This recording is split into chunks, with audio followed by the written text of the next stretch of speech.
everyone. It's a pleasure to have you here for another exciting edition of Stories Behind Products. I'm thrilled to share the story of Hexlox, a small yet mighty bicycle security system protecting all bike parts against theft. I'm Oya Demirbilek, a professor of industrial design at UNSW, and I'm delighted to welcome you all from the beautiful Bijikul country where I live. I pay my respects to the Bijikul people, the traditional custodians of this unceded land, and acknowledge their elders both past and present. So this evening, our presenter is Ian Berrell, an alum of the Industrial Design Honours at UNSW. It is great to have you here, Ian. Thanks, Oya. Good to be here. So Ian has worked in product design consultancies in Sydney and was the portfolio manager for blood banking at ITL Biomedical. He has also developed and manufactured other brands of medical products on a consultancy basis. And after moving to Berlin in 2010, Ian launched in Europe his first product, the C3N, a combination lock against bicycle wheel and saddle theft. And in 2013, he developed the next generation product, which he patented and presented at Eurobike in 2014. Hexlox was successfully launched on Kickstarter, raising €120,000. And today, Hexlox has its office in Berlin, selling products to 300 plus stores across 26 countries. You can ask your questions via the chat function. And now it's time for Ian to take the stage. So over to you, Ian. And I'll stop sharing. There we go. Thank you, Oya. This is a great series, and I'm very glad to be part of it. So yeah, this is it's great to be able to speak back to the Industrial Design School. This presentation is sort of honed towards someone who might be doing the industrial design course and what it might take to take a product from an initial idea concept through to manufacture and market it, and then stabilizing yourself in the market. So I'll get into the fun.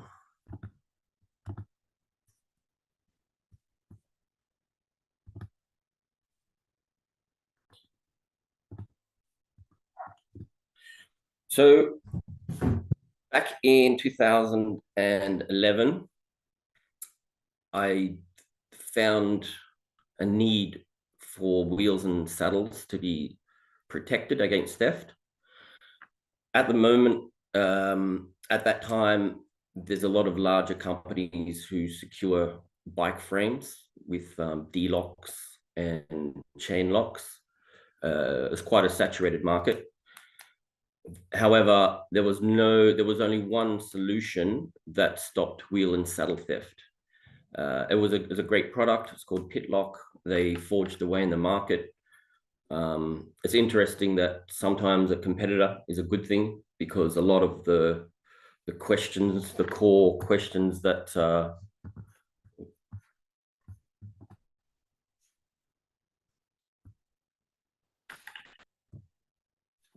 come up, some of the core questions that come up that you need to convince the consumer of have already been dealt with by them, and some of those questions the consumer has understood. So as an industrial designer, I know myself, you always think you need to have something that's never been done before, something that's completely unique, but it's sometimes easier to go off the back of something that's already been done. And as I was quite new in the bike industry, I thought this might be a product that I should approach. So I'll just go back to the beginning. As I mentioned, I was working at ITL. We were developing blood banking products. That was a great place for me to learn about the whole process, where we had a factory in Malaysia, we had a marketing team in the US, we had the design studios in Australia. So to develop a product, it was very formalized. There was the 7 key people in all the departments that needed to check off each of in the design process. They had to check off each stage that they were happy with the design. That meant that from day one, the marketing and production were always aware of the product that is coming through, and at an earliest stage as possible, they were able to contribute, show their concerns, and be part of the process. Then we've got these guys up here, the old team that I would like to give a big ups to.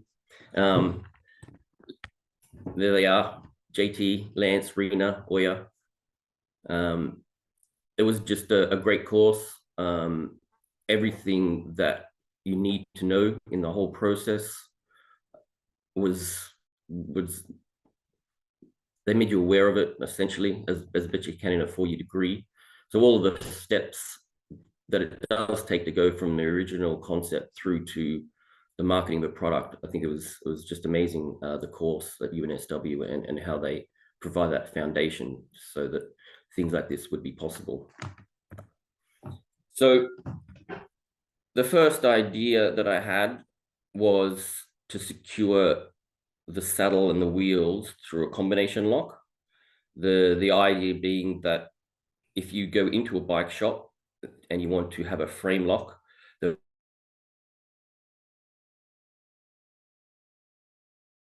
there's a section with D-locks and chain locks that have a combination.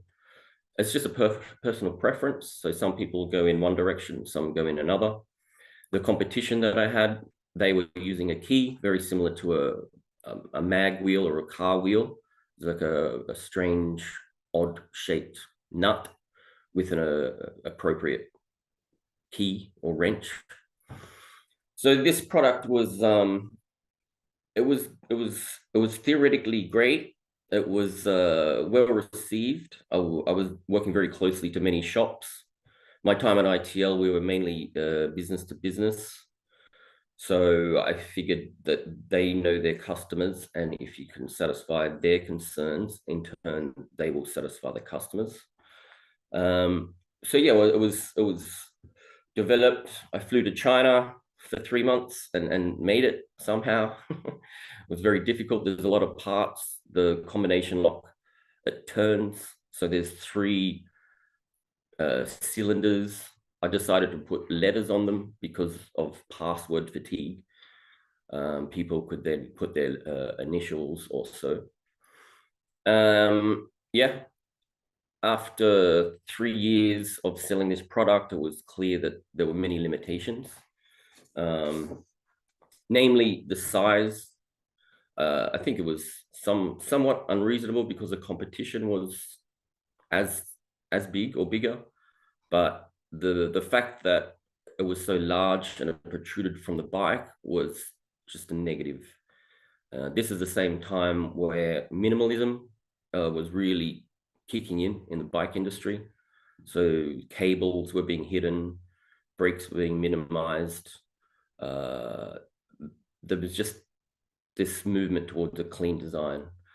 This product also had limitations where there were certain parts of a bike that were very difficult to secure.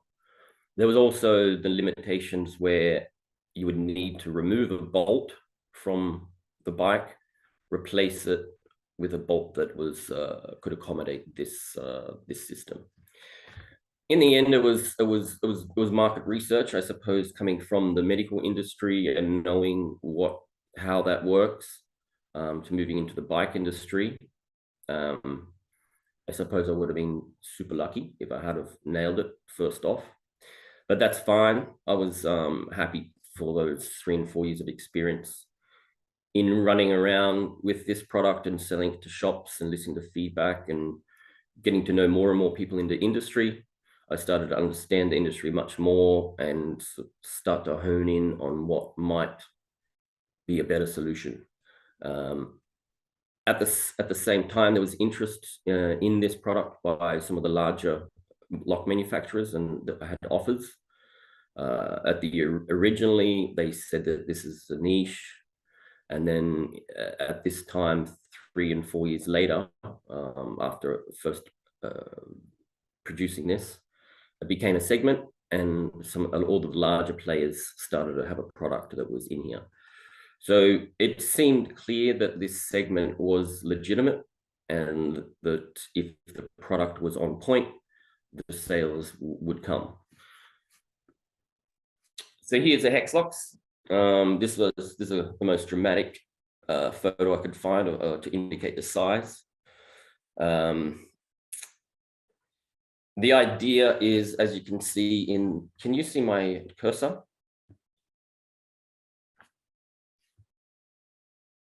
So the idea is that on the right-hand side, you can see two bolts, one on the left with Hexlox in it, one with it without.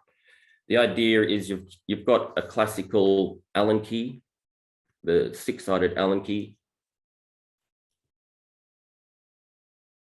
The premise was that I would just need to make a product that would be the size of an Allen key. So all of the Allen key sizes, there is a Hexlox of that same size. So 4mm through to 10mm. As it turns out, all of the parts on a bike are secured with an Allen key.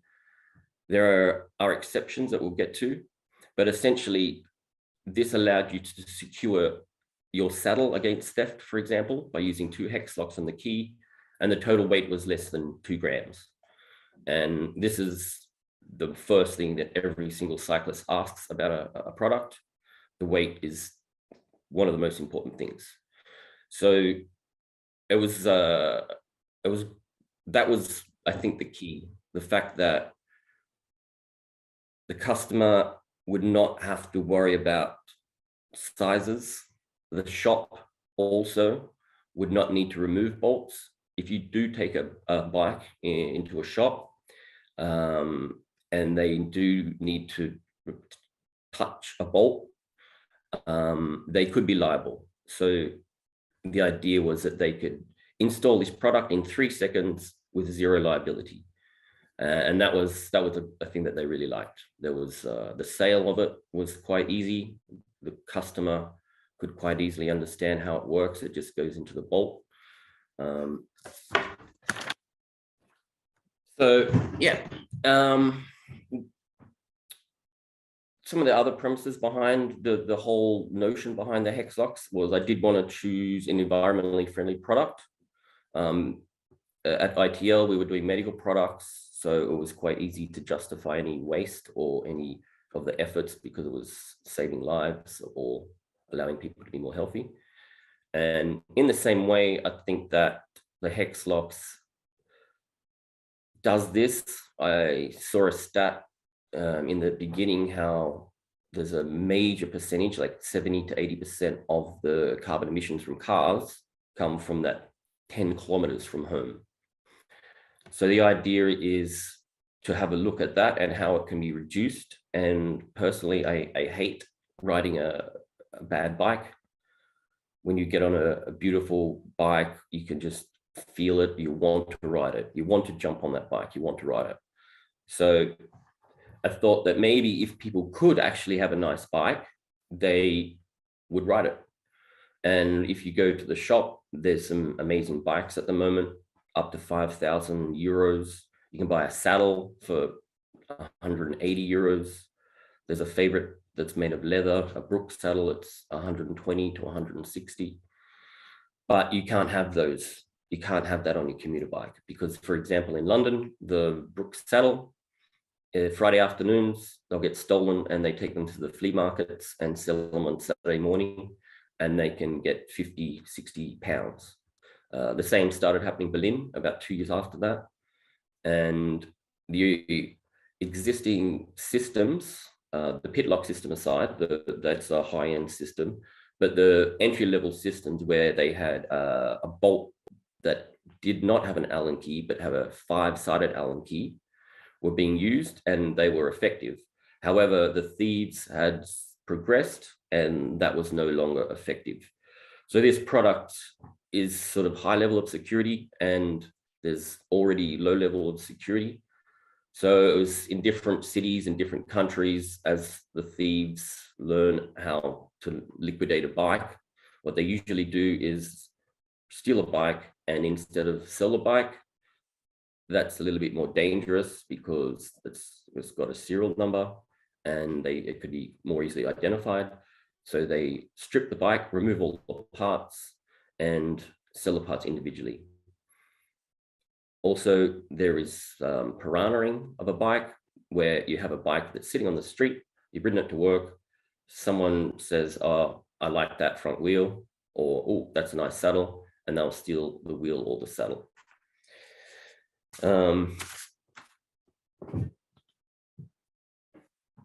So yeah, that was the prototype on Hexlox. How is that possible, and how did I get to this product? Was the fun part, sort of. I'd just like to for a bit of fun, I'd like to show you the Kickstarter video. The prototype was made in 2013-14, and the Kickstarter was launched in 2015. In 2014, I just had a prototype I made myself, and I took it to Eurobike. The day beforehand, I got the patent. The day after, I went to Eurobike and started to show it to more of the industry leaders. I'd already shown it, obviously, to many people that I know, and shops that I trust, and people who I could work under an NDA. So this is the beginning. This is where it started, and this is funny. Product can secure any of the bolts on your bike, and this is the key. So to use it, what you do is you pick it up in the key, put it in, and then you give it a quarter turn, and now it's locked in there. That's it. That's it. To get it out, you just push it straight in, and it pulls straight out.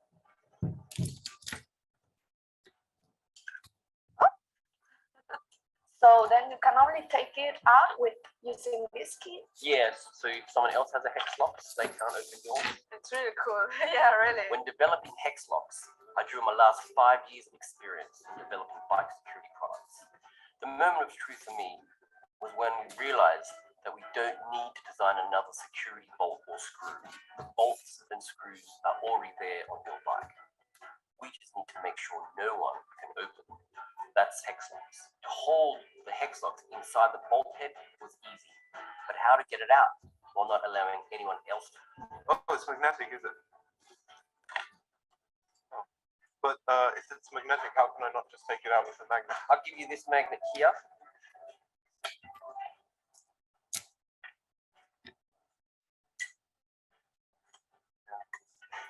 No, can't really grab it. So after trying the tweezers, the magnet, and the pliers, would you believe that when we took to the Berlin Lockpicker Society, they couldn't get it in it? They couldn't. Okay. Wow. I won't give that. Now this is pretty cool, actually. I really like it because it's like also really clean. This 12-euro saddle. I just use it because if I put my bike somewhere, then it's really easy to steal a saddle. We now need your help to make this project come to life. Final testing is complete, and we are ready for production. And by supporting us, you're making sure that wheels and saddles all over the world are safe. And your bike will love you.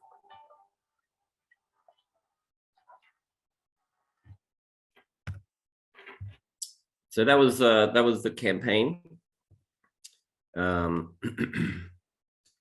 So just to go back to here, you can see in the bottom left there, the red dot was part of the design process. People were thinking that you would, they didn't realize or understand how the key worked. It was interesting, this where you sort of design features in that are not as necessary in reality, but really answer certain questions that the customer will have. So the red pin was there, so it was easy for people to see, oh, that's how something is stopped from going in.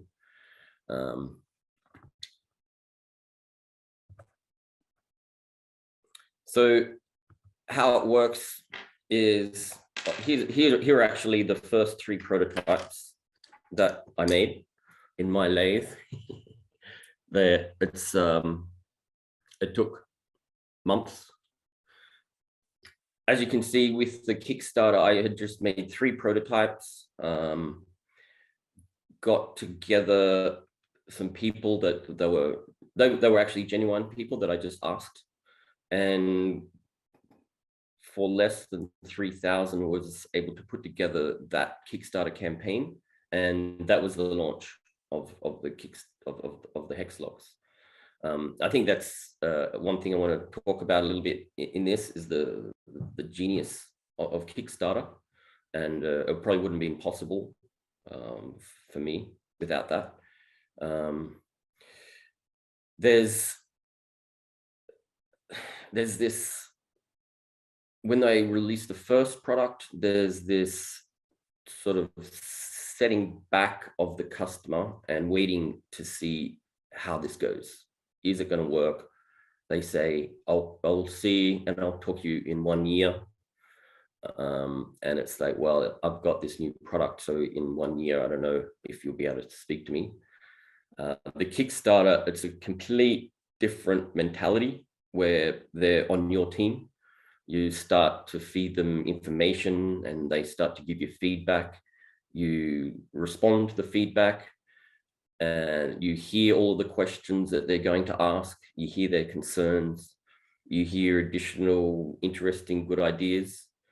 And the whole process is just much more of a positive vibe. And by the end of it, I feel as though you launch a product, you get your feedback, and then you go to generation 2.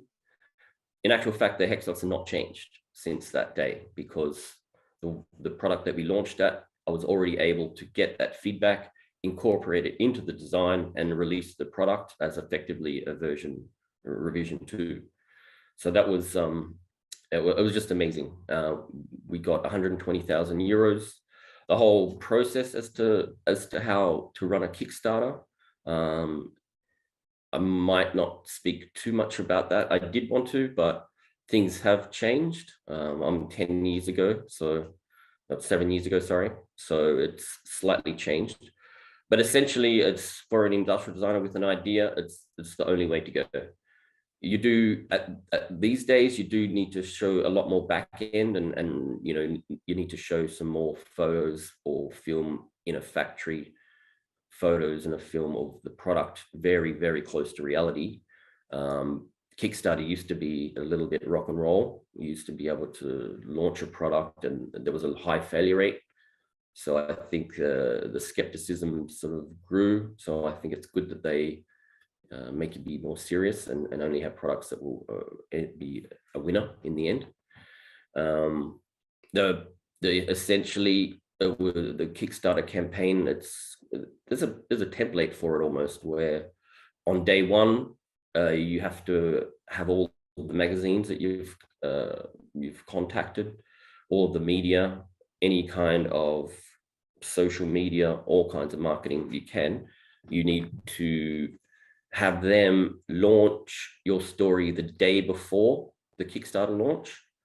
So when the general Kickstarter population comes on at launch, you already have a 20% sale minimum, but you should have maybe 30%. These days, apparently, they like you to have 100% of the minimum target. The minimum target being where you say, okay, if we have 60,000 euros, that's enough for us to proceed. When the campaign hits 60,000, the product will proceed.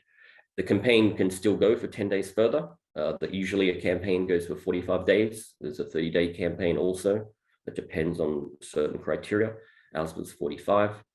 So then after you have reached that level where if people look at your product and they will be more inclined to back it, there's certain people will back it only if it's already going to be successful. They don't want to mess around by, this is a different type of person.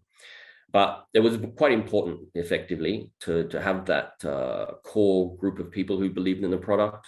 I was super lucky. I had a lot of friends who bought it. It was super nice. Australian friends from Berlin, who backed it, because every backer shows that, okay, if you do a Kickstarter campaign and you don't have any sales on day 1, it's sort of an indication that you can't even convince your friends or the people that you're doing your research for.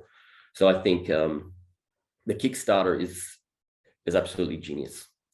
Some of the other products that did exist at this time, and the reason why this solution was the one I came up with, There were already security bolts that have crazy heads. You'd have to actually remove the entire bolt, and they would have another bolt with the same length and the same diameter that would be able to do the job.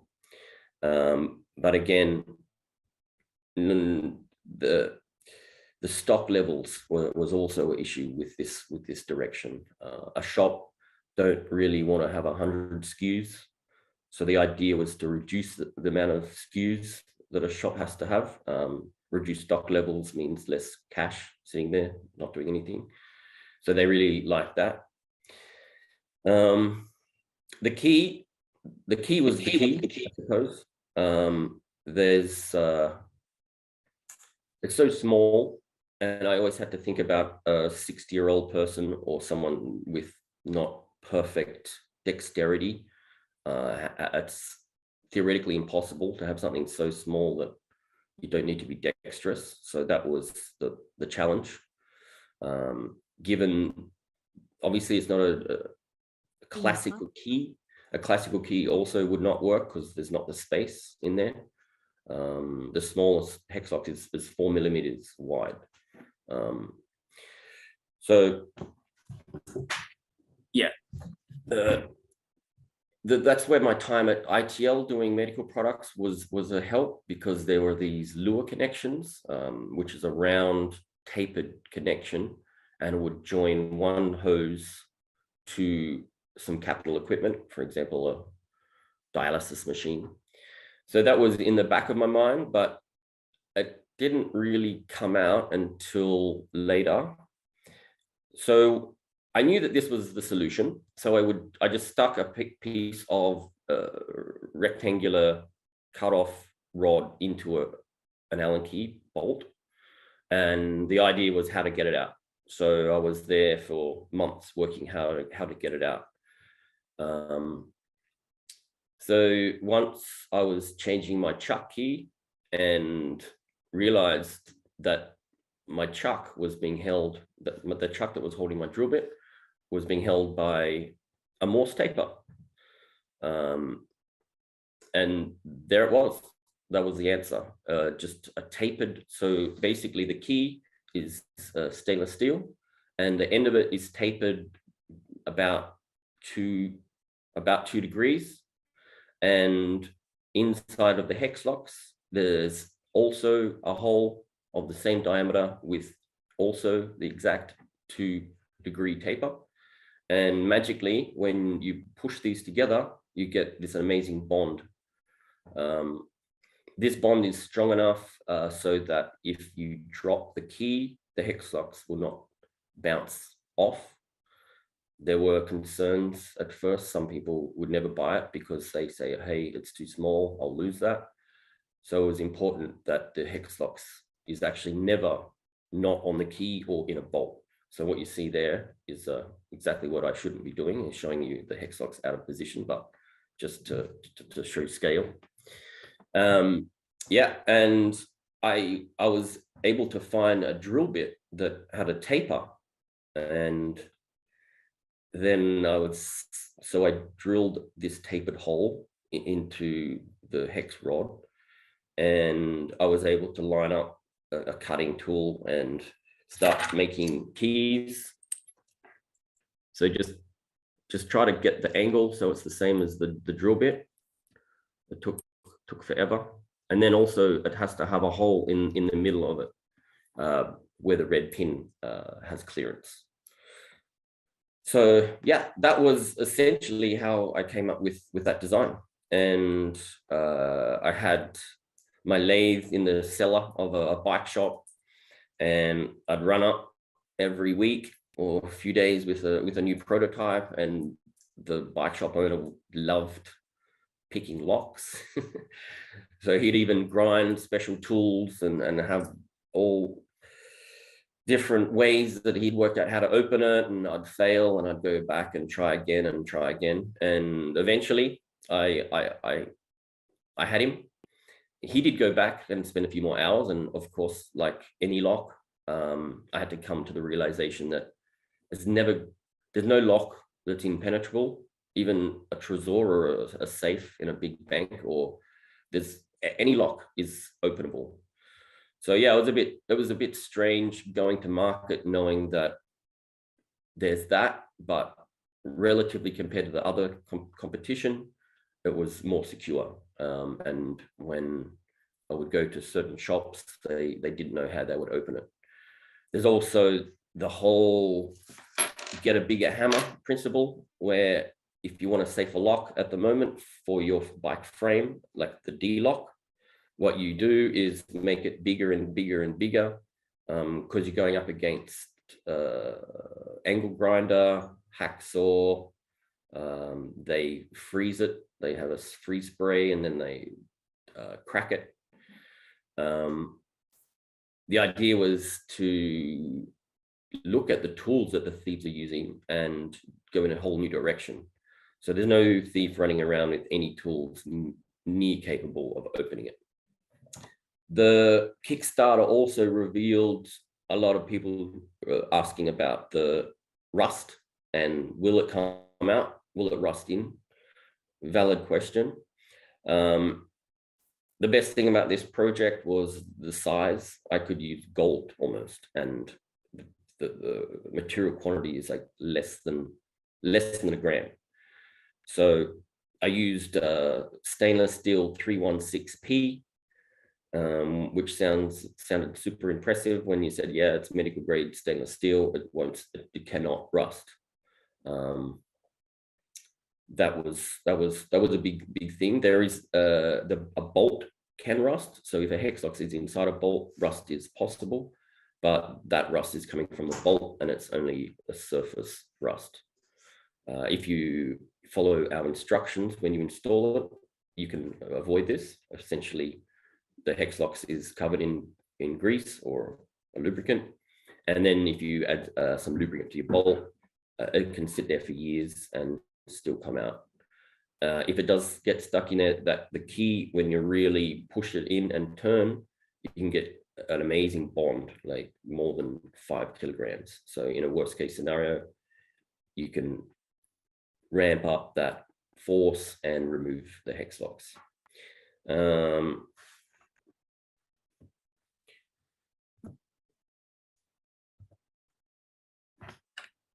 So then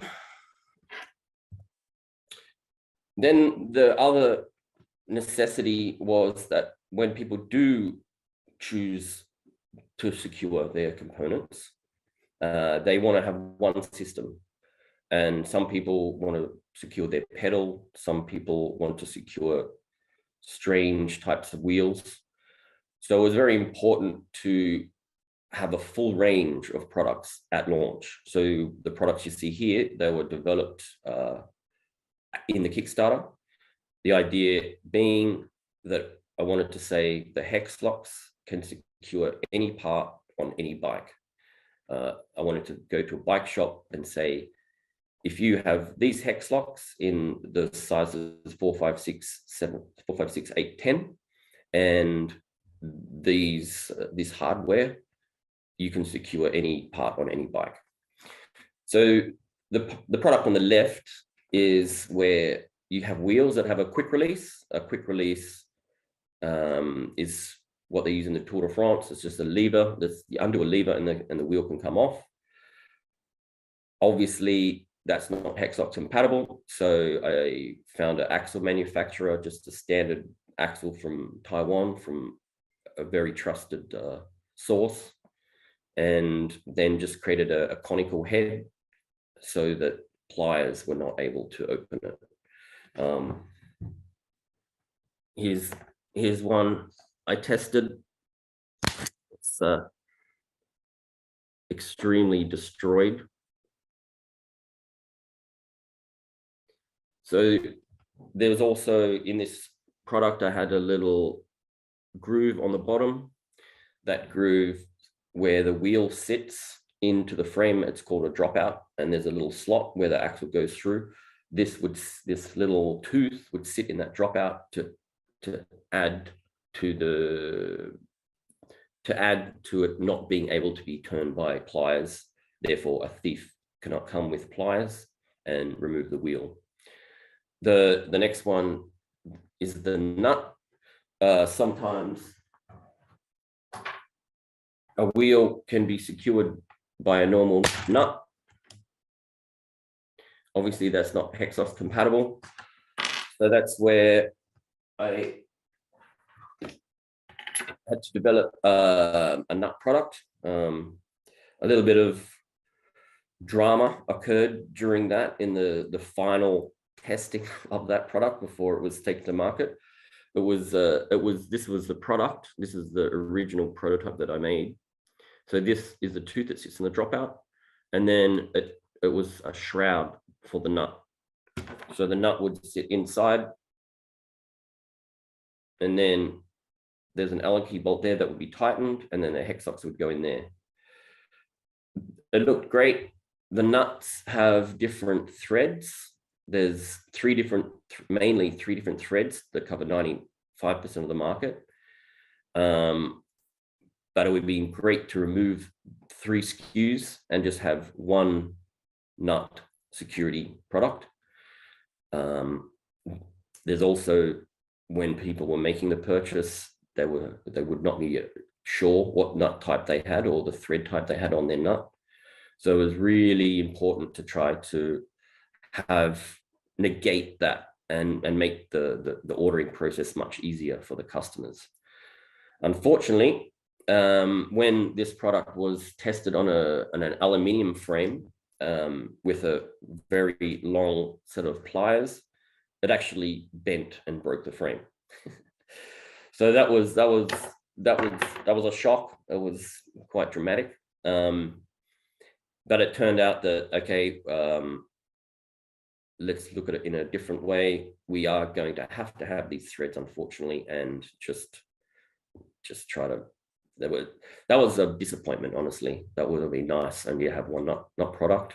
So essentially the product that we ended up with is just like it's a threaded tube with the thread in here is the same as the ones that you need for the different nut types. And then simply just at the top of it, it's just got an Allen key, you can see. So it was a nut that was tightened with an Allen key. It's good, looks nice. It's so you can see it's just tightened with an Allen key. And then it's got there's another destroyed shroud, a shroud that goes over it. So the whole thing spins if someone tries to remove the nut with pliers. Then there was the middle product there above the key. That's the seat post clamp bolt. Sometimes the seat post clamp also has a quick release. So that bolt is a sex bolt, i.e. the nut is quite long and it accommodates different lengths. So if you did have a seat post clamp, the bolt in that clamp might have been, it's usually M6, fortunately, it was always M6, but it could be 30 to 20 millimeters long. So this sex bolt allowed that to be accommodated, those different lengths.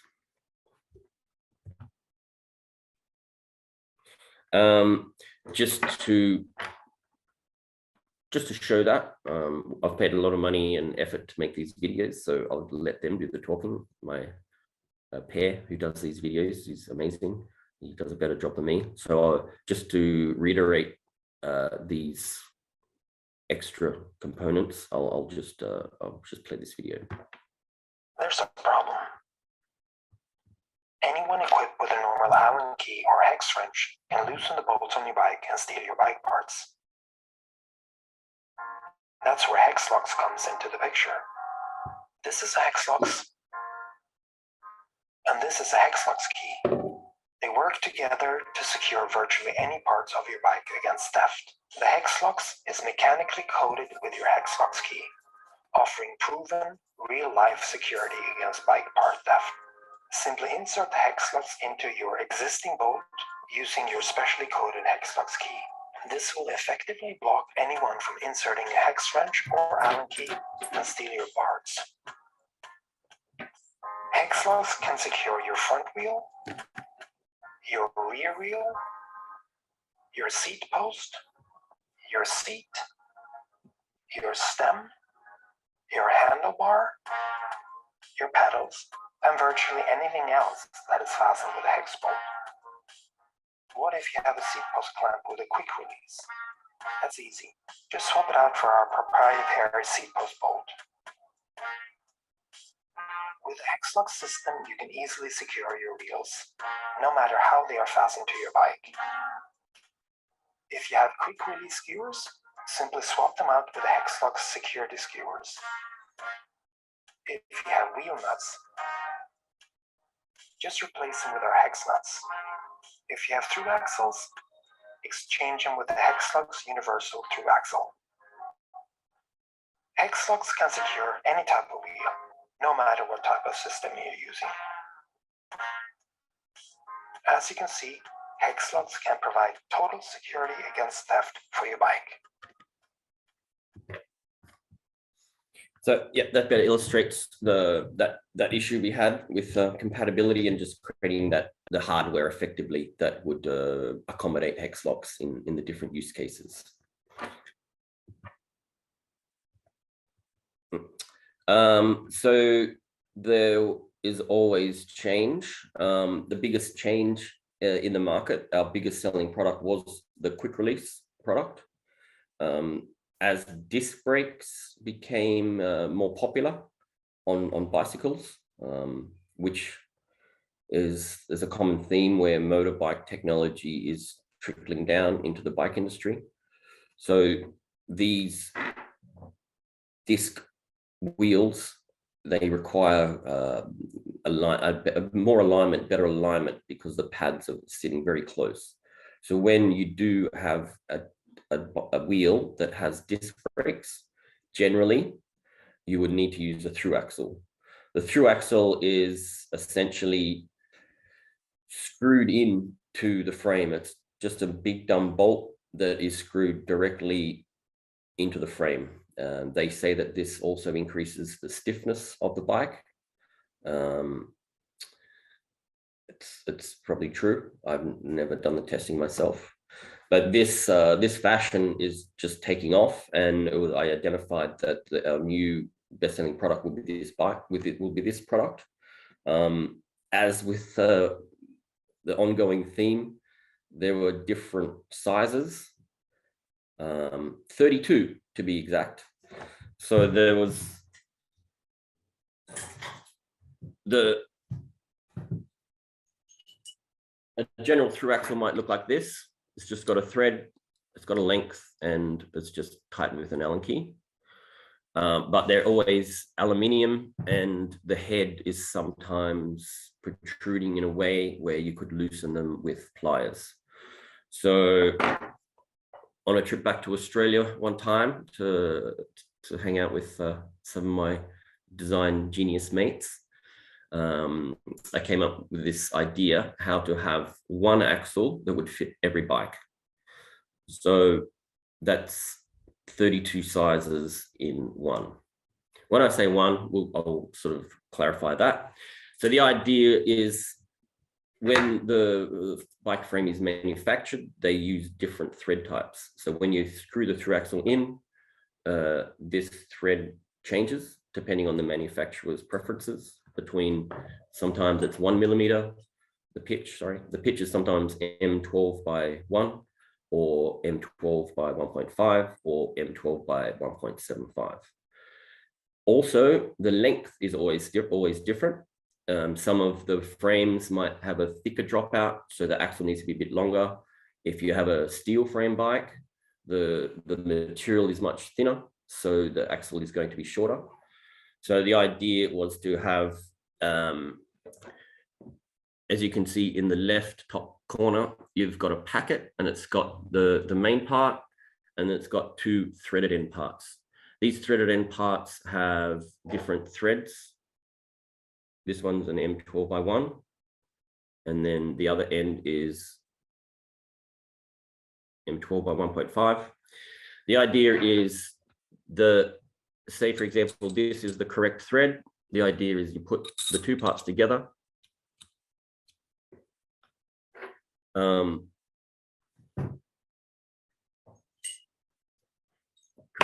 So this is a part, this is an actual part. It's got a little clutch here. This clutch allows the axle to go in, but not out. So the idea is you would screw this into the frame, and then you keep on screwing, and the length is adjusted automatically.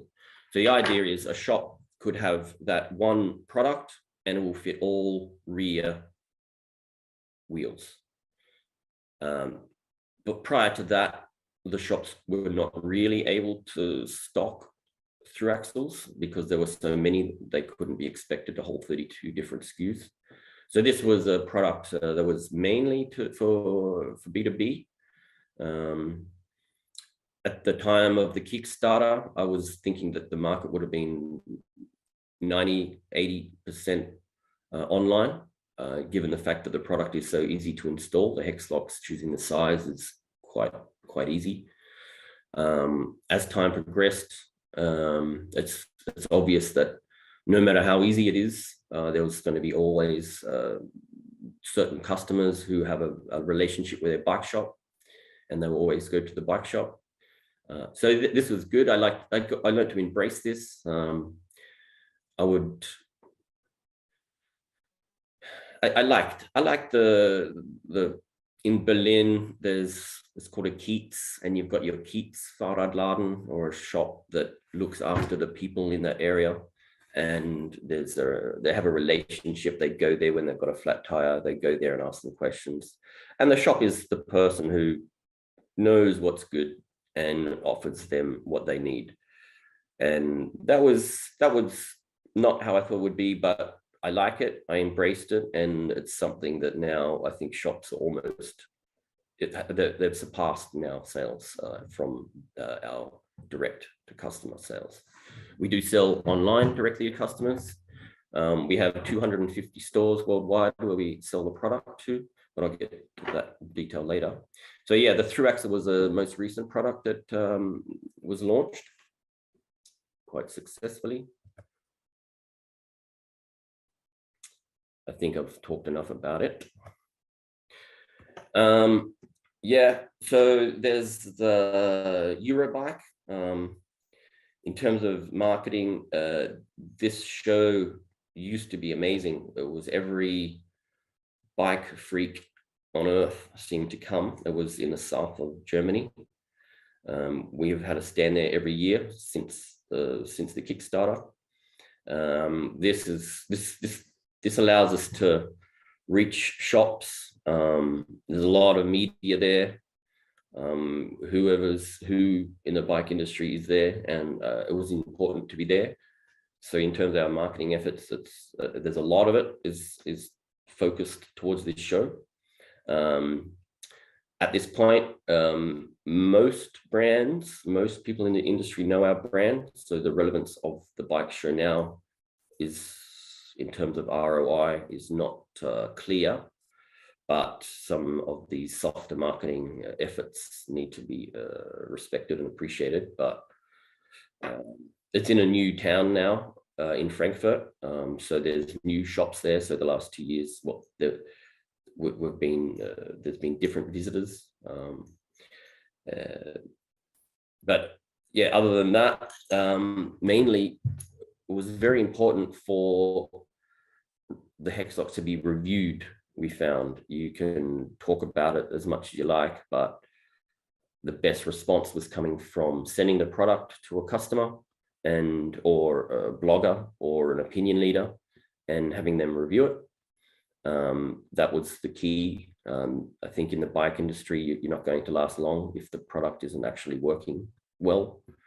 And yeah, it was in the early days, we would fly to London and get on my bike and ride to all of the shops and look at the shops heading to the north and try to get one in the north and one in the south, east and west. Now I think we've got 15, 16, I'm not sure, 20 shops. But it was quite interesting how to sell a product. It's very difficult unless the person had it in their hand. I think there's always a little bit of an amazement when someone uses the product. So I think that was a little bit of a limitation in terms of reaching every shop in the world, because there was not skepticism, but they just didn't know how it worked. And it's something that they needed to see to believe. Magazines, it was great having something that was so small. The world's smallest lock, it's a great talking point. Makes for a good heading, makes for a curious story. Surprising enough, in Japan we sell a lot. I think it's mainly because it's interesting and strange, rather than the fact that there's any security issues there, although that's changing a little bit, but still I think they just thought it was cool and techie. Like I said, I went to Barcelona to shops and got some shops there. The sales and marketing guys did the same to New York, and sort of just set like a bedrock. It was always limiting the market for this product. If you don't live in a city that has a lot of theft, it was going to be a hard sell. So we sort of pinpointed the top 20 cities in the world that we would like to focus on. And yeah, our market comes from, not a lot of places, but a lot in a few places, which is fine. It's good. You can direct your marketing city by city to certain people. There's also products, like I was mentioning earlier, the Brook saddles, the leather saddles. You can jump on their back. You can see where they're selling their product, and that those shops that are selling their products would be interested in the Hexlox.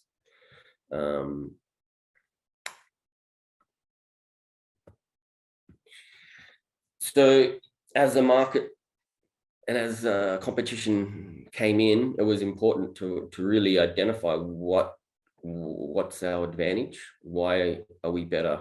I always like to say positive things about the competition. I don't want to get into that fight. We're an oligopoly, so there's no need for that. That's not necessary. Before I launched this product, I went to them all and said, hi, I'm coming. But hopefully this market is no longer this niche. It's a larger, broader market, and we can all survive. There's hopefully different benefits that some people prefer from your product. But the Hexlox, this is our USP. This is our key feature that no one else can ever do. So it's the saddle. Underneath the saddle, there's a lot of clamps that hold the seat post to the frame, and there's a lot of security versions of that. But it's very difficult in this case because these bolts are sometimes one, sometimes two, sometimes, as you see from the bottom left, going perpendicular. The one in the middle bottom is like a M8 bolt that's coming from straight under. But as it turns out, that can be 3 different thread types. So this is the one that I like to identify when I say positive things about the competition. I say, yeah, great. However, what's your solution for getting your saddle stolen in via this bolt? And that's pretty much my boring talking point that I sort of just hone in on. Again, it's hard to replace these bolts, and you don't want to replace these bolts because of all the lengths, and effectively you just get one little Hexlox and stick it into this bolt and it's done. You don't have to do any bolt changes. You don't have to get different lengths. You don't have to work out the diameter and the pitch. And that liability thing also is something I like to speak about, because the shops, they're running on pretty fine margins. They don't need problems. So yeah, that's as it's turned out, after the dust has settled, this is the most important product in our range. It's actually the same as a normal Hexlox, but it just does this task. So the next thing is e-bikes. It's quite amazing. At the Eurobike magazine, in the last 10 years, the value of the e-bike market is pretty much equal to that of the normal bicycle market now. It went from just a small little niche of a few freaks, and now It's actually a little bit too much now, I would say, but I want to love e-bikes, and I do, but I think some people are a little bit using one when they probably don't need to. But I think for the older people who want to go touring, the older people who want to go shopping and get around town, it's just absolutely brilliant, especially if you're in a hilly environment or a hilly city. So it's been the @1 point of research at the moment to work out the direction that this will go. It's important to have a product ready to sell by the time this fashion has settled in. It's been very, so there's a mid-mount motors that you can see on the right. The mid-mount motors, there's Bosch and Shimano and Buffon, some big players, and there's also Boza. So there's some super big players in that space. Added to that, since the Eurobike this year, there's Pinion, which is some ex-Porsche engineers who originally did a middle-mounted gearbox, which was brilliant. It sort of was nice because it put the weight of the bike in the middle rather than to the back. And they have now also got a motor version. So the mid-mount motor will always be there. The question is with the hub motors to the left, the advantage of the hub motor is you could use theoretically a normal frame and insert the motor and turn an existing bike into an e-bike. These are being used for more fashion bikes. Also, if you have a race bike, sort of a 10 speed, as we used to call them, or a race bike, they will also use this type of motor because there's certain benefits. I won't go into the technicalities of it. So the idea now is that we can basically rename existing products and it can secure all of these motors, which is a great thing. Again, the competition is going to have trouble doing that with the systems that they currently use. So this is going to be what I feel is our advantage in the future. A lot of the whole industry realizes that we're moving in this direction, and we want to be there to secure the motors. The theft is not crazy yet for motors. I'm not, but as soon as someone realizes that they can go 20 meters down the road, unscrew 6 bolts and make over €1,500, I think this product will be more relevant. And like I said before, if you are securing a bike, you want a one-stop shop that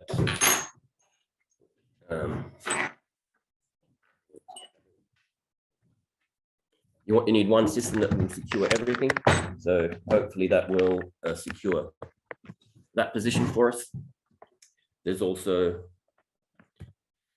batteries. So this is an e-bike. They have a integrated frame with a nice hatch that's all matchy to the frame. Within this hatch that you see on the bottom left, you see inside would be a generic battery. At the Eurobike this year, there was some companies who were complaining that these are getting stolen because it's a generic Bosch battery. It can be used in any e-bike, and this thing, you can move this thing on secondhand markets very easily. So it's going to be very important that we cover all bases on being able to secure these motors in all situations. Some of these batteries are also held within the seat tube.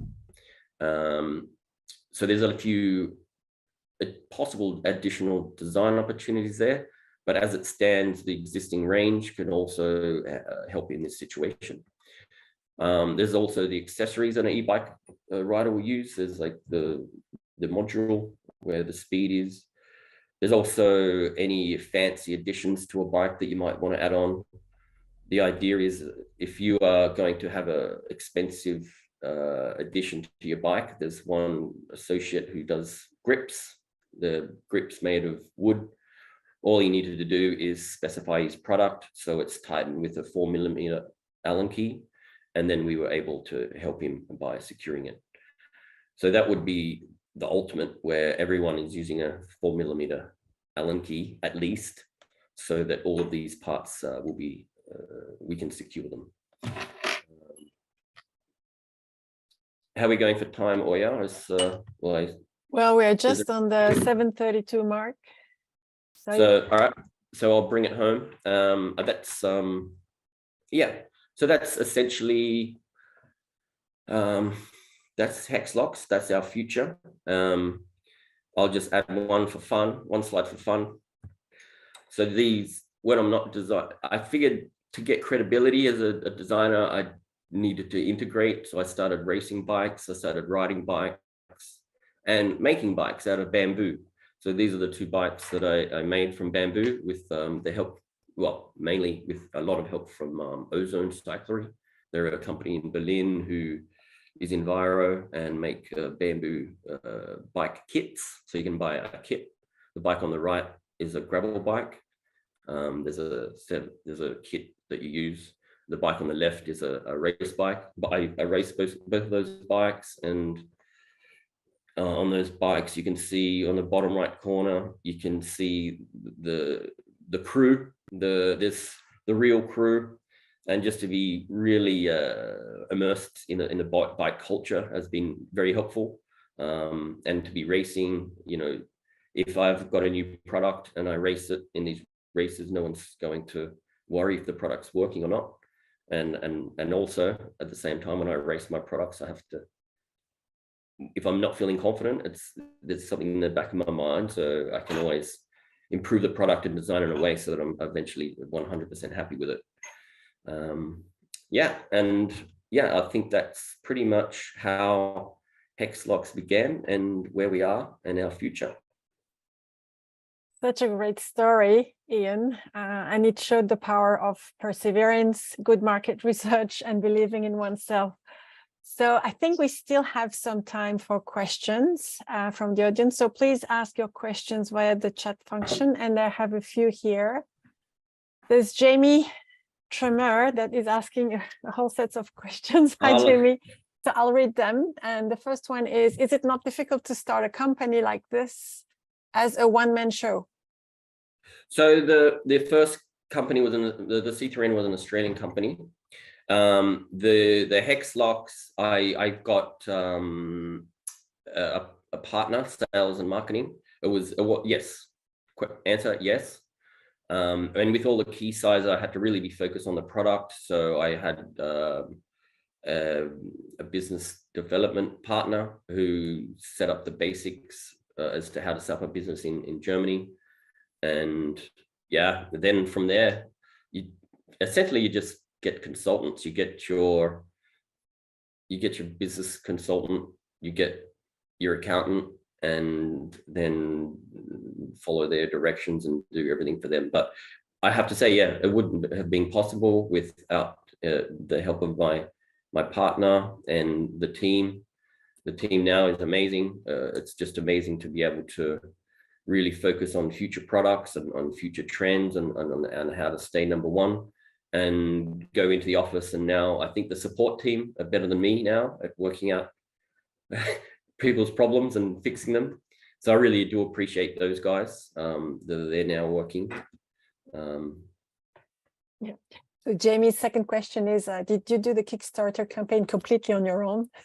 Which I guess no. No, I had my partner that we saw in the video. He and I did that together. We got a video. We paid also for various, one failed video and one successful edit. The next question from Jamie is, are all the products produced by the same company? No, basically anything that breaks in your die is made in Taiwan or Germany, and other parts in China. Everything is assembled here. The Hexlox itself is actually manufactured near Berlin. The guy who manufactures it used to make parts for watches.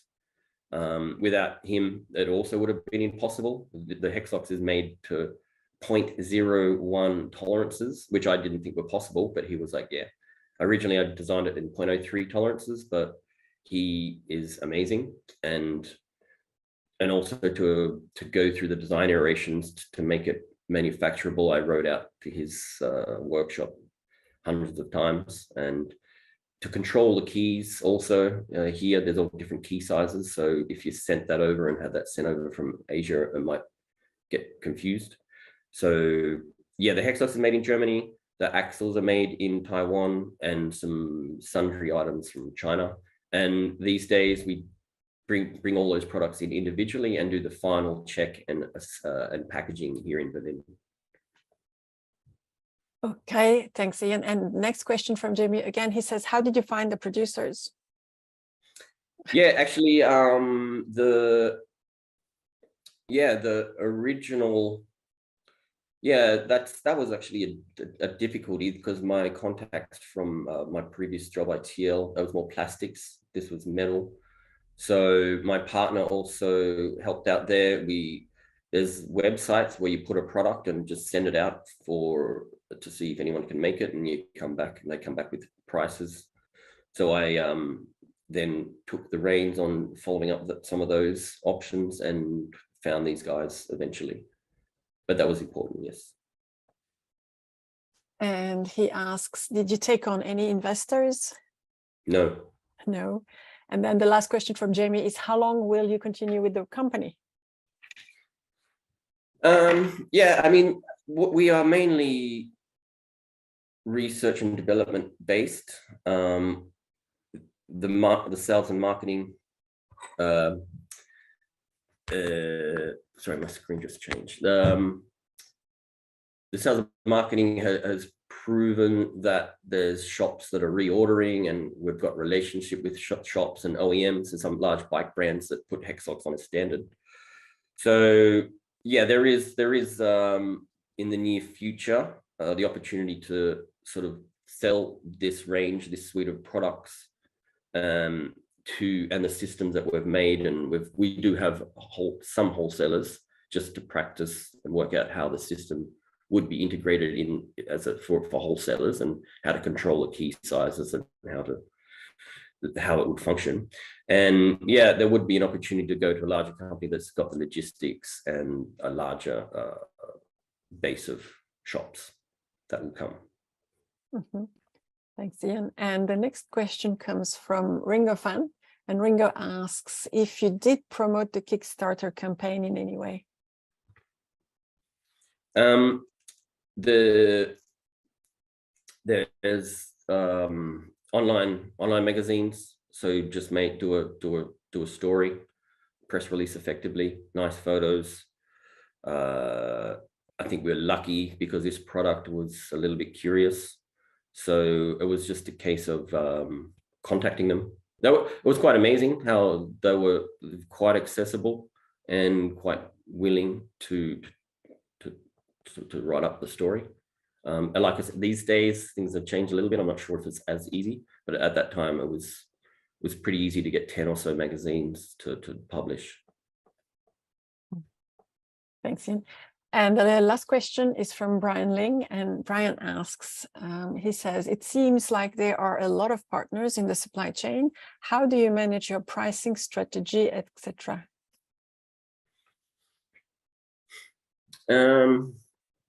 Well, when you manufacture yourself and you sell direct to the shops, it's easy.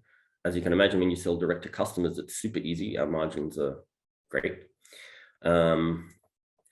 The suppliers, basically, they do a price for the part and send it, and it looked to add up. And as aluminium went up a little bit 2 years ago, so there was a 20% increase, but we could absorb that. That was yeah, that's not an issue. That wasn't an issue. You say, I want 5,000 parts, pay them half, the parts arrive, and then you increase their value by a lot when you sell it yourself. Well, thanks a lot, Ian. I think that was the last question. Oh, Yeah, Ringo just made a comment saying, by the way, we're aiming to launch our campaign by November. So Ringo has a campaign. I don't know what that one is, but maybe. Okay, Ringo. Well, Good luck. hit me up, Ringo, and I'll give you any advice. Yeah. So thank you, Ian, for this excellent presentation and for sharing your story so generously. It was a pleasure to have you here tonight. And also, I want to express my gratitude to everyone who attended this event, making it even more unforgettable. And finally, just to heads up from the next Stories Behind Products, it will take place in a few weeks on July 24th. Joshua Flowers, another outstanding alum of UNSW Industrial Design, will be our next presenter with the story of SpeakC, which is a clever Bluetooth wearable microphone unit using real-time speech recognition and subtitles in group conversations to visualize the conversation and help people with hearing loss. So stay tuned for the invitation to this event, and we look forward to seeing you again for the following Stories Behind Products. Until then, stay safe and well. Bye, everyone, and thanks again, Ian. Ciao. Ciao, everyone.